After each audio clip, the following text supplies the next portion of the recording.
it's JD here, and I'm going to be kicking off my videos for Star Wars Celebration a little bit earlier than expected, because last night the Star Wars Battlefront 2 teaser from EA was accidentally leaked on their Twitter page before it was taken down.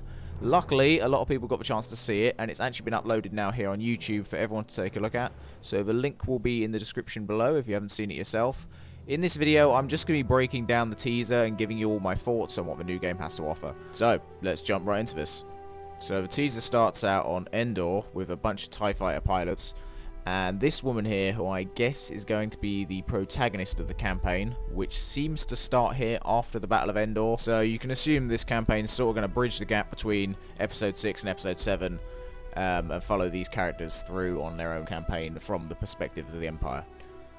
After that, then, there's a big focus on space combat with huge capital ships as well as the X-Wings and TIE fighters. After that, we've then got Starkiller Base with a squadron of First Order TIE fighters taking off for combat. This pretty much confirms the space combat is back for this game. We've then got a big focus on the multiplayer aspect of it with 8080 walkers, so that seemingly confirms that Walker Assault's going to be back for another go. The planet itself here in this shot kinda looks like Mandalore, judging from the trees and the architecture, but it's all just speculation at the moment. It's pretty difficult to tell from what we have from that shot. It'd be nice if this was the case, because then it would sort of confirm that you can use prequel planets such as Mandalore and have Galactic Civil War battles on them, just like you used to be able to do in Pandemic-style games. Then there's the two First Order TIE fighters, which are chasing the Millennium Falcon over the waters of Takodana. So that pretty much confirms that Hero Vehicle is also going to be making a return. Here's hoping there's a bit more diversity with it this time round. We only had about 4 Hero Vehicles last time out. Then we've got some Tauntauns on Hoth, which is a really nice feature to see, because that would make getting around the map a lot easier, and I know it's a feature that a lot of people were asking for with the previous game when they were patching the maps. I think it's a great feature, just glad to have them back really. It's just nice to see something from the original Battlefronts come back here.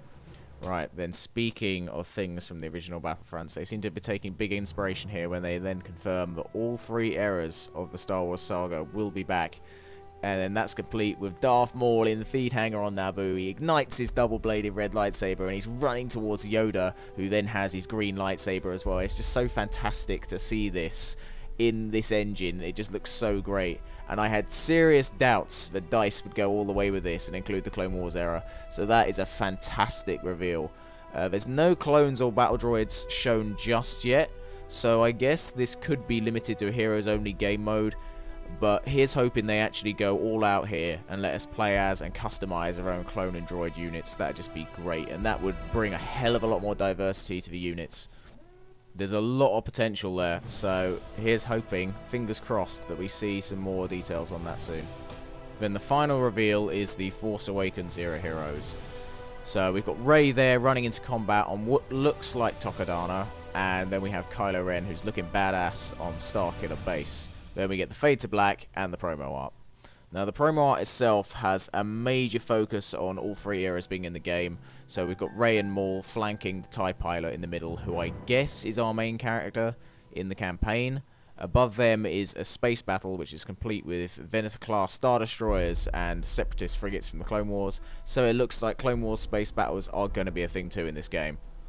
There's also a small message at the bottom saying that there's going to be a pre-order bonus, which is Heroes from The Last Jedi. So with Rey and Kylo already in the game, maybe we'll get skins for them, or perhaps completely new heroes like Luke or Phasma, as she's supposed to have a bigger part in the movie.